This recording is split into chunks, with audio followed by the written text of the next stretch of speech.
And Sherman, the FBI and local police agencies are still at the school right now, talking to students and staff, hoping to get answers. Matt Musil is live near the school in Parkland. This is heartbreaking, we know, Matt. Yes, it is, Len and me. Of course, photographer Bob Luna and I were at West Palm Beach covering spring training for the Astros when we got the call to come down here.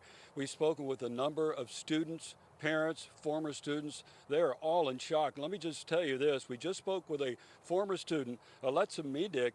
She actually walked down the hall with the accused shooter, Nikolas Cruz, after she heard shots fired. She said, "Hey, Nicholas," this is what she told me on camera. We will have it for our 10 o'clock show. She said, "Hey, I just heard shots fired. I'm surprised it wasn't you." Just kidding, like that. And he had this reaction, "What?" And then they parted ways. She said, "I heard more shots after that." She thinks there was a second shooter. That's the first we've heard of that, but she believes there was actually a second shooter. We'll see if that comes about or not. Again, authorities still inside searching. Now, more on Nikolas Cruz. I spoke with a number of students. Like I said, one of those was Adam Habona, a sophomore here at the high school, used to be a neighbor to Nikolas Cruz. Here's part of our conversation. So everyone started saying it was Nikolas Cruz. I was not surprised. I really wasn't. I'd see him sometimes, and he was never doing, like one time he stole something out of my neighbor's garage. The other time he was throwing coconuts at the houses. He's just not a good kid. How do you go back to school now? I don't know if I can. I really don't. That image is not going to be able to leave my head. It's horrific. It's really horrific. Seeing two children, 15 or 16 years old, laying down like that, it's insane.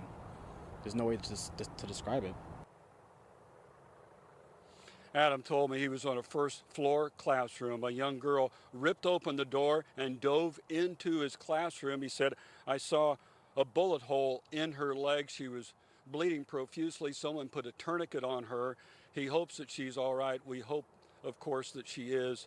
Again, a lot of questions about Nikolas Cruz, and what we do know are the students that knew him had a lot of question marks about him. He seemed like a troubled student, and at some point, authorities hopefully will find out exactly the motive behind this horrendous day here in Parkland, Florida. Matt Musil, it is simply heartbreaking. Our prayers are with those students, staff, and their families. Thanks so much.